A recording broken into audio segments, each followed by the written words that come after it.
여러분 기억하십시오. 정령 하나님의 뜻은 하나님의 때에 하나님이 이루십니다. 그게 맞습니다. 그런데 하나님께서는 왜 그렇게 하실 거면서 우리들에게 굳이 기도해라 이렇게 요구하시는 것입니까? 두 가지 이유가 있습니다. 첫째는 하나님이 우리와 함께 그 뜻을 이루어 가기를 원하십니다. 둘째, 그렇게 이루어진 뜻 앞에서 너희들 수고했다라고 우리에게 칭찬과 상급 주시기를 좋아하시기 때문에 그렇습니다. 우리 없이는 하나님이 방법이 없어서 못해서 우리에게 하라고 요구하시는 게 아닙니다. 그래서 주의 일을 감당한 정직한 자들은 다 한결같이 이렇게 고백하지요. 내가 나 된 것은 하나님의 은혜로 된 것이니 내게 주신 그분의 은혜가 헛되지 아니하여 내가 모든 사도보다 더 많이 수고하였으나 내가 한 것이 아니요 오직 나와 함께 하신 하나님의 은혜로라. 참으로 역설적인 표현이죠. 내가 다른 모든 사도들이 한 것보다 더 많이 했습니다. 그런데 내가 한 게 아닙니다. 하나님이 하셨습니다. 참이 알쏭달쏭한 역설입니다. 했지만 안 했다. 이 말의 의미를 참으로 체험하고 알아야 진정한 일꾼입니다. 바울이 고백하는 말은 딴 게 아닙니다. 내게 주신 은혜는 헛되지 아니했다. 그 은혜가 이랬다. 그 은혜를 따라 내가 이랬다는 겁니다. 그럴 수밖에 없도록 은혜를 넘치게 부어주신 그분 앞에서 감히 내가 했다고 말 못합니다. 이겁니다. 아니 그 은혜를 그렇게나 퍼부어 주셨는데 꼴랑 요거밖에 못했어. 이 고백이란 말이에요. 아니 내게 주신 그 은혜 이분에게 주셨으면, 이 집사님에게 주셨으면 나보다 훨씬 더 잘했을 텐데 은혜를 받아본 자는 아는 겁니다. 내가 그 은혜를, 그 만극하신 은혜를 그렇게나 받아놓고 겨우 이거냐? 아, 이 은혜 저 사람에게 주었다면 저 사람은 적어도 나보다 3배, 4배는 더 많이 했을 거다. 이 겸손한 마음, 이 감사하고 송구한 마음이 해본 자들의 마음 속에는 있다는 거지요. 바울은 다른 곳에서는 이렇게 묘사를 했습니다. 나도 내 속에서 능력으로 역사하시는 이의 역사를 따라 힘을 다하여 수고하노라. 그래요, 내가 힘을 다해 수고했습니다. 맞습니다. 그런데 그게 내가 한 게 아니라 내 안에서 능력으로 역사하시는 분의 역사를 덩달아 간 것뿐입니다. 그분이 열심히 하셨습니다. 이겁니다. 제가 만약에 우리 김종근 목사님에게 목사님 나랑 얘기 좀 해요 하는데 내가 뛰고 있어요. 그럼 김종근 목사님 어떻게 해야 돼요? 얘기하려면 뛰어서 따라와야죠. 그 바람에 내가 뛰었습니다. 이겁니다. 주님이 내 안에서 능력으로 막 역사하시는 바람에 나도 덩달아 했습니다. 바울이 이 고백을 하고 있는 겁니다. 그러니 그분이 하신 것입니다. 이 겸손한 외침이 경건한 자들의 고백인 거예요. 사람들은 인간의 업적이 대단합니다. 위대한 성취입니다. 왜? 사람 눈에는 그거밖에 안 보이니까. 하지만 그들은 한결같이 자기를 부인하며 하나님을 높입니다. 바울만 그랬나요? 요셉이 그렇고 다윗이 그렇지 않습니까? 오늘은 그렇게 살았던 한 사람 요셉의 삶을 볼 텐데 여러분 잘 아십니다. 왜요? 제가 팔복에서 누차 강조했던 사람이 요셉이기 때문이고 오늘 본문이 마침 또 같은 본문이에요. 그러니 제가 자세한 설명은 안 합니다. 이미 다 알고 계시다는 전제하에서 요셉의 고백을 볼 겁니다. 요셉은 이렇게 얘기합니다. 자신의 지나간 모든 삶은 하나님께서 뜻을 이루신 과정이었을 뿐입니다. 그 형들에게 고백하는 요셉의 말 속에 나오죠. 그 부분을 읽어볼게요. 하나님이 큰 구원으로 당신들의 생명을 보존하고 당신들의 후손을 세상에 두시려고 나를 당신들보다 먼저 보내셨나니 그런즉 나를 이리로 보낸 이는 당신들이 아니요 하나님이시라. 하나님이 나를 바로의 아버지로 삼으시고 그 온 집의 주로 삼으시며 애굽 온 땅의 통치자로 삼으셨나이다. 이렇게 고백했습니다. 여러분 외형적으로 볼 때 요셉이 이룬 일은 엄청난 겁니다. 어떻게 이런 일을 이루어냈을까라고 얘기합니다. 요셉 자신이 지금 고백하고 있잖아요. 나는 지금 바로라는 사람에게 아버지 같은 존재가 됐습니다. 바로는 누굽니까? 애굽에서 신의 아들입니다. 신입니다. 그런데 그가 네 내 아버지 돼. 이렇게 떠받드는 사람이 요셉입니다. 바로의 온 집의 주인처럼 관리하고 다스리는 자입니다. 그리고 애굽 온 땅의 통치자입니다. 요셉이 손가락 하나 까딱하면 애굽이 들썩이며 움직입니다. 지금 그런 위치에 있습니다. 사실입니다. 그러나 요셉은 고백합니다. 하나님이 하신 일입니다. 하나님이 하신 일입니다. 여러분, 이 말이 참 진짜입니다. 요셉에게는. 왜요?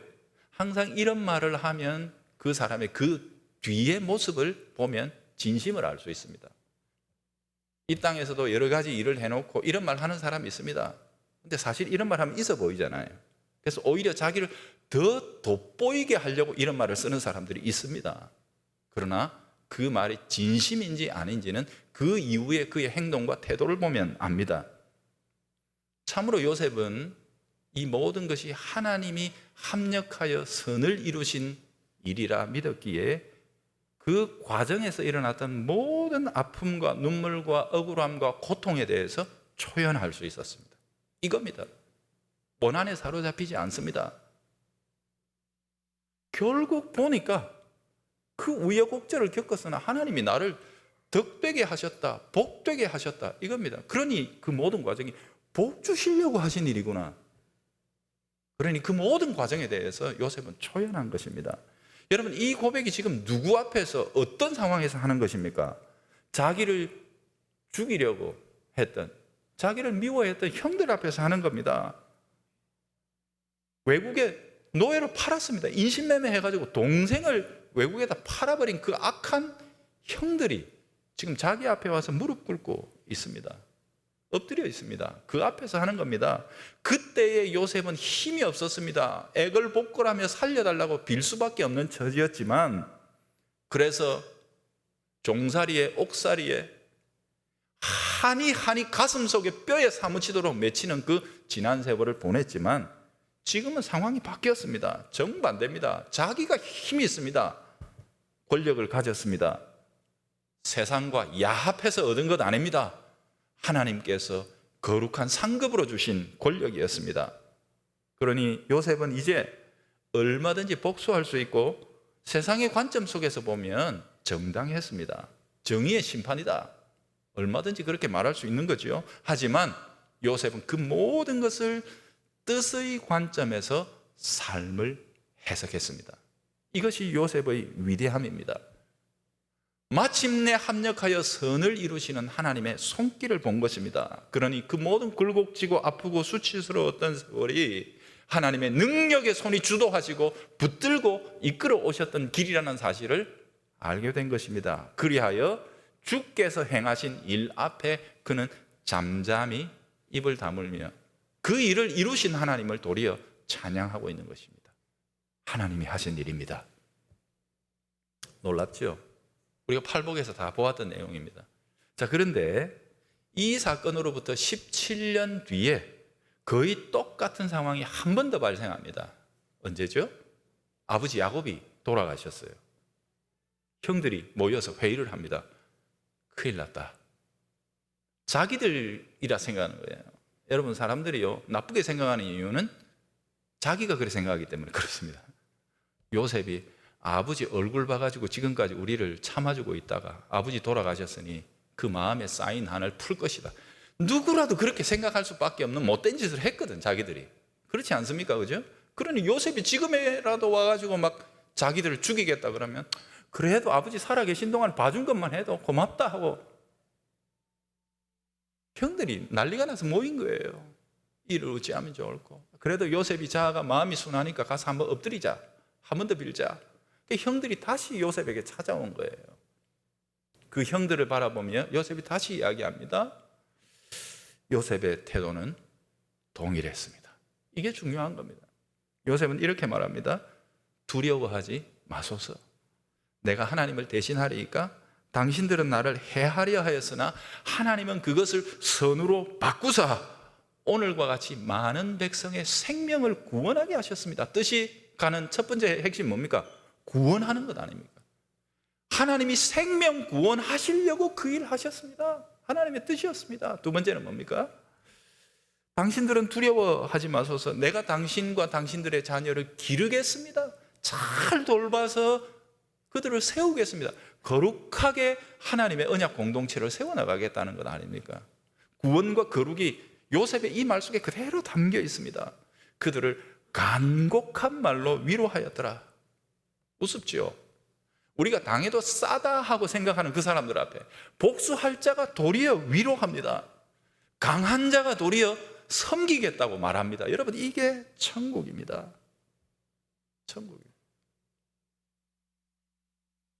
어설프게 한풀이 한답시고 칼춤을 추지 않는 것입니다. 내가 하나님 행세를 하겠느냐? 공의의 하나님이 이 모든 일을 알고 계시고 선하신 뜻대로 선을 이루어 오셨으니 다만 잠잠할 뿐이다. 하나님의 뜻과 함께 동역한 자가 이루는 성숙이 뭐냐? 이겁니다. 팔복에서는 제가 뭐라 그랬죠? 하나님 닮음이다. 예수님다운 사람이 이런 겁니다. 섣불리 요셉을 용서의 사람이라고 하지 마십시오. 요셉의 용서는 인간적인 덕에서 나온 게 아닙니다. 후덕해서 거기에서 나온 게 아닙니다. 하나님 주신 은혜를 생각하니까 내가 형들한테 베푸는 거는 이거는 껌값이다. 내가 이익 봤다. 내가 받은 걸 한번 보세요. 그 과정에서. 그럼 내가 지금 형들한테 베푸는 거는 아무것도 아닙니다. 하나님 주신 은혜에 비하면 별것 아닙니다. 이겁니다. 하나님 은혜에 사로잡히고 그 은혜를 주신 분에게 그의 인격이 매여 있는 것입니다. 자, 그렇다면 요셉이 누차 강조하고 있죠. 이것은 하나님의 뜻이 이루어진 것입니다. 하나님이 뜻을 이루신 것입니다. 그렇게 계속 이야기하고 있잖아요. 도대체 어떻게 요셉은 이 뜻의 복된 결론에 이르게 됐는가? 도대체 이 뜻은 누가 시작했나? 하늘에서 시작했습니다. 그 내용입니다. 창세기 45장 우리가 먼저 읽었던 내용 속에 보면 요셉이 위대한 용서와 화해의 장면들을 이루어 나가잖아요. 그런데 그것보다 더 이전에 우리가 한 구절 더 봐야 될 내용이 있습니다. 22장 9절이죠. 42장 9절이죠. 창세기. 형들이 제일 처음에 와가지고 요셉 앞에 넙죽 엎드려가지고 살려주십시오 할 때입니다. 형들은 요셉을 모르지요. 왜요?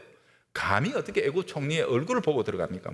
땅에 머리를 그냥 콕 이렇게 해가지고 거의 이렇게 들어가니 누군지도 알지도 못합니다. 요셉은 위에서 내려다보니 형들이거든요. 형들이 와서 자기에게 엎드려 있는 것입니다. 그런데 42장 9절은 이렇게 얘기합니다. 요셉이 그들에게 대하여 꾼 꿈을 생각하고 이렇게 나옵니다. 꿈이 생각났다 했습니다. 무슨 꿈입니까? 22년 전 하나님께서 요셉에게 주셨던 꿈의 계시, 그게 생각났다는 겁니다. 두 개의 꿈이었죠. 첫 번째 꿈은 뭡니까? 요셉의 곡식단이 딱 이렇게 있습니다. 근데 형님들의 곡식단이 삥 둘러서서 엎드려 절하더라는 겁니다. 여러분, 22년 전 야곱의 집은 농사하는 집입니까? 목축하는 집입니까? 목축하는 집에 농사하는 사람들의 곡식단이 나타났다 그러니까 형들이 뭐라 생각했겠습니까? 저거 약간 맛이 간 놈이라고 생각 안 했겠습니까? 자기들에게는 절대로 있을 수 없는 일이라는 것 아닙니까? 그 곡식단은. 그런데 그것 내가 봤다. 그 꿈을 꾸었다. 라고 이야기하는 겁니다. 그러니 형님들이 얼마나 요셉을 미워했는지 모릅니다. 받아들이지 못했지요. 또 꿈을 꿉니다.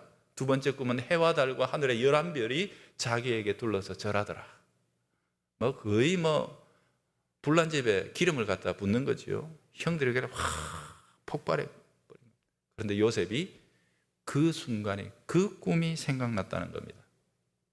아하, 지금 형들이 내 앞에 한 거 나는 잘 됐다. 너희들이 나를 못 살게 굴러서도 봐라. 이제는 내가 갑이 됐다. 이게 아니라는 거죠. 꿈이 이루어졌구나. 주께서 주신 그 꿈대로 되었구나.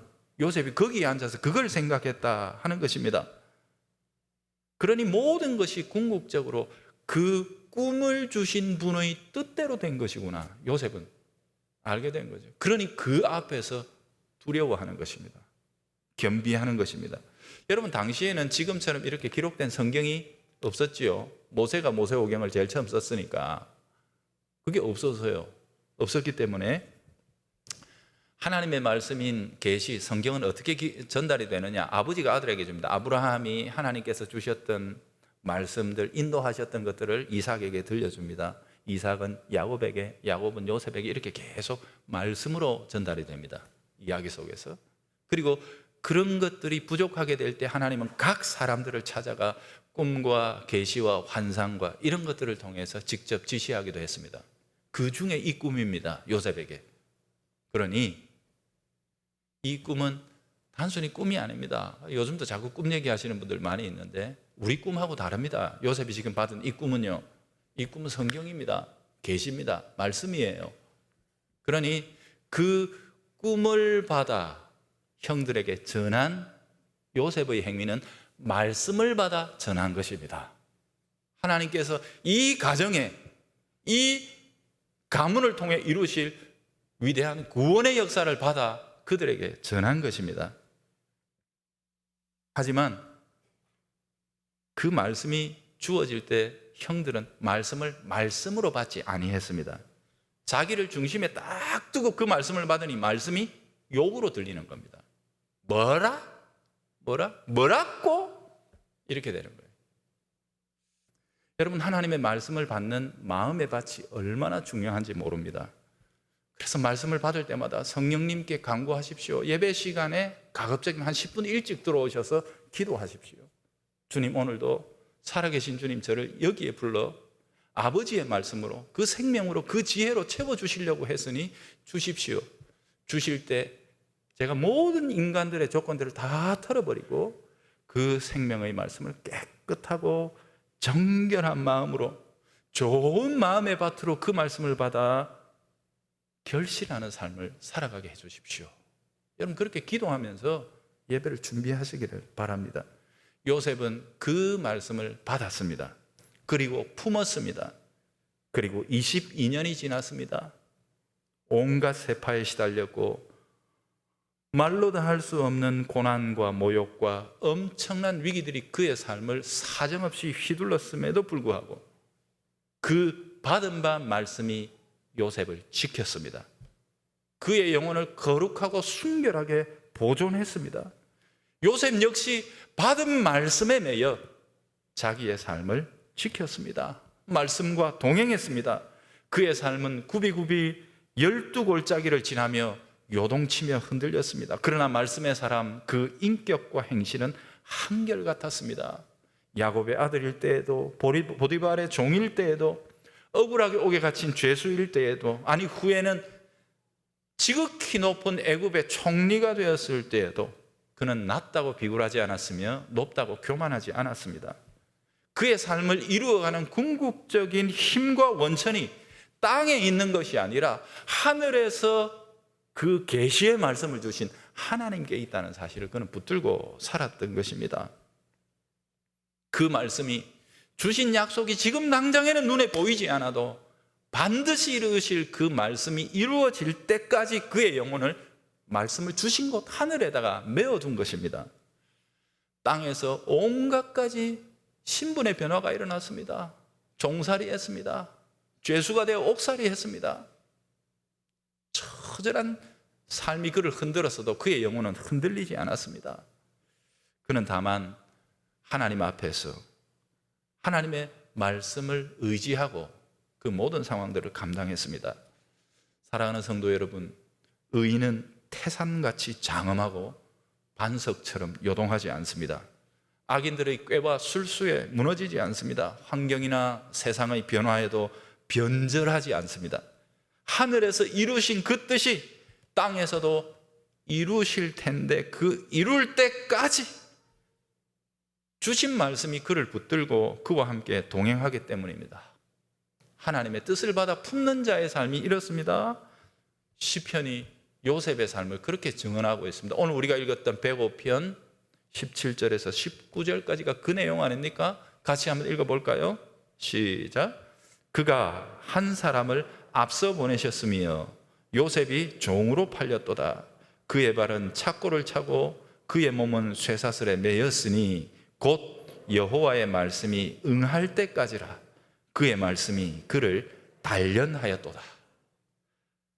여호와의 말씀이 응할 때까지 말씀이 그를 단련한 것이다. 이것이 요셉의 인생에 대한 성경의 해설입니다. 여러분 오늘 여기 17절에서 19절에 좋은 게 하나라도 있습니까? 하나도 없습니다. 말씀이 이룰 때까지 무슨 일이 일어났다? 그의 발은 착고에 차였고 그의 몸은 쇠사슬에 묶여 있었다. 와! 그런데 그의 영혼은요, 말씀에 묶여 있었다는 것 아닙니까? 말씀이 그의 영혼을 지배했습니다. 좋은 일만 있는 게 아닙니다. 그의 발이 착고에 차이고 몸이 쇠사슬에 묶여 있을 때 사람들은 비난하고 욕했을 것입니다. 네가 붙든 말씀이 어디에 갔느냐? 네 하나님이 어디에 있느냐? 그러나 그 상황 속에서도 그의 영혼은 요동하지 않았습니다. 흔들리지 않았습니다. 요셉의 삶에 어둠과 악이 가득했습니다만 그의 영혼은 하늘에서 주신 말씀의 빛으로 환했습니다. 다음 주에 그 부분을 조금 더 말씀을 드리도록 하겠습니다. 오늘 여기에 보면 그가 라고 나오는 여호와 하나님에 대해서 같은 105편 7절과 8절은 이렇게 증언하고 있습니다. 그분은 이런 분이라는 거죠. 그는 여호와 우리 하나님이시라. 그의 판단이 온 땅에 있도다. 온 땅을 판단하시는 분입니다. 그는 그의 언약 곧 천대에 걸쳐 명령하신 말씀을 영원히 기억하시는 분이시다. 그분이 요셉에게 말씀하시고 말씀으로 그를 단련하신 분이라고 증언하는 거예요. 천대에 주신 말씀 곧 언약, 그것을 기억하시고 마침내 그것을 요셉에게 주시고 이루어 가신 분. 여러분, 그러니요, 뜻이 하늘에서 이룬 것처럼 땅에서도 이루어지리다. 그렇게 기도하는 자들은 주님을 의지하는 자들입니다. 의지한다는 말은 막연한 말이 아닙니다. 우리는 뭐 찬송하거나 기도할 때 의지한다는 말을 많이 하지만 의지한다는 말은 구체적인 삶의 증거들이 나타납니다. 뭐예요? 말씀이 이루기까지 말씀을 품습니다. 말씀과 동행합니다.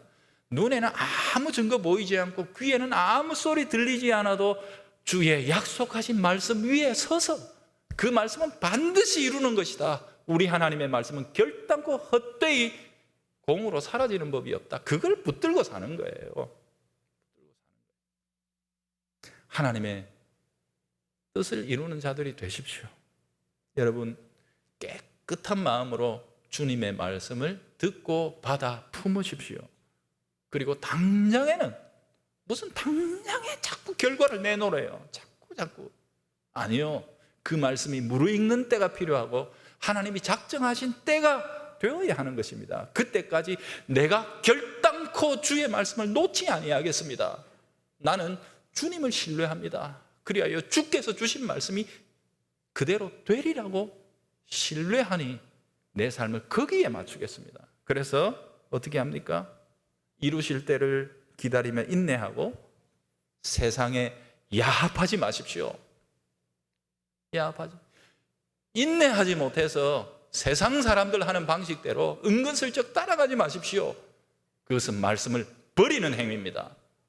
말씀을 품은 자는 발에 착고에 채이기까지 온몸에 쇠사슬이 묶여도 그 말씀대로 삽니다.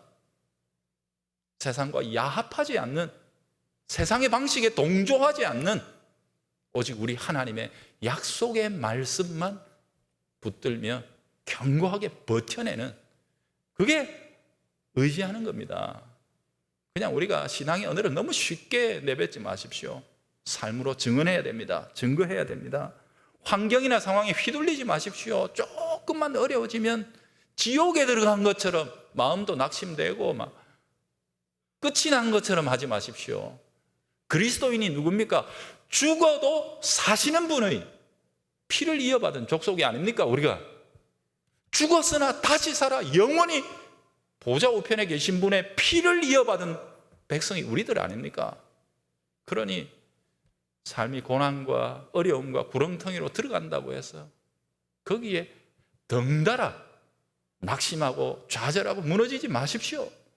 그럴 때일수록 더더욱 말씀을 붙드십시오. 우리 하나님의 뜻을 이루어드리는 다가오는 한 주간의 삶이 되도록 말씀 견고하게 붙들고 세상에 쫄지 말고 당당하게 믿음으로 살아가는 우리 성도들 되기를 바랍니다.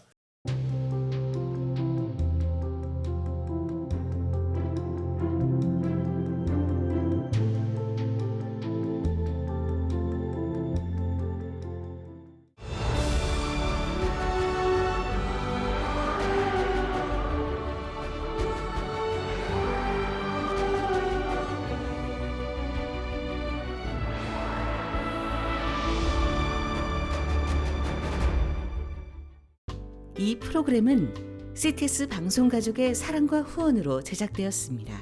후원 전화 02-6333-1003번, ARS 060-808-1004번으로 전화 주세요.